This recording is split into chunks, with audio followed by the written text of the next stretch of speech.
Hey, it's Swigs. We just got ourselves a brand new comm link coupled with a teaser trailer for the next content drop, Rejects Unite. Even though we are dealing with just teasers, they are packing a punch with the latest news. You're getting not just new maps and more cosmetics, but we are also getting a brand new monstrosity to kill, plus community events dropping in. Also, before we jump in, consider subscribing to the channel to stay up to date on future content drops. They also produce guides and weapon reviews that you can check out too. With more content to come, there will only be more videos, so hop on in. Now first into our maps, we are technically getting 2 new maps, but with one being withheld as part of the first community event challenge, which will be coupled with the drop. So let's get into what these are before sharing our thoughts. The first map will be Archivum Sycorax, which will be an espionage type mission set in the Throneside zone of the game. In this mission, we'll be doing some spring cleaning for the Inquisition of some sensitive data laying around in the library.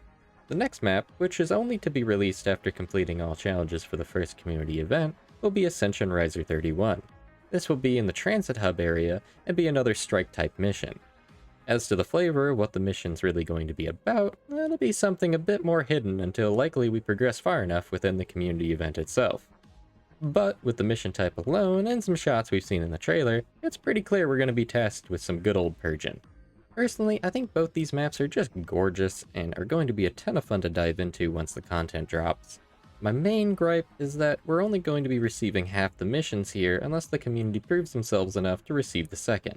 To me, this just isn't a good look to be playing Gatekeeper with core content like this, and I think it would be a much safer bet to stick purely to cosmetic rewards for participation.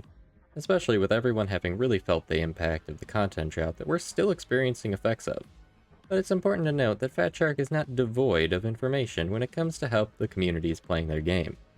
So even though it'll take 1,400,000 missions to complete, this is likely matching what they expect the community to produce within the challenge's timeframe.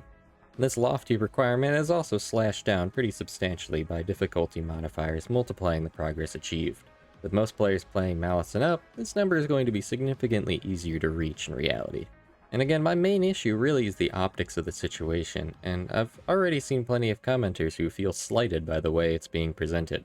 Personally, I don't have any doubt in my mind in the second mission becoming unlocked, but naturally that's not a perspective everybody's going to share on this, and it creates another point of friction and contention between Fat Shark and the community.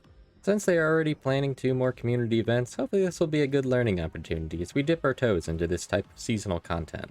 Now as for the new cosmetics, this is a straight win as far as I'm concerned. First up, the Commodore's Vestures will be back open for business, and we'll be seeing the stock begin rotating its offerings on a regular schedule. But the real news on this front is that we are receiving a whole new store for free-to-play cosmetics, which will be placed where the armory once stood. This store is folding in the current operator cosmetics, but will also be boosting the current stock with completely new additions, including access to backpack cosmetics, finally giving us a chance to fill all of our cosmetic slots. I'm an old-fashioned Souls player, and I love exploring outfit combinations in games, so I'm pretty excited to have more opportunities to tailor my look while collecting all the goodies for sale.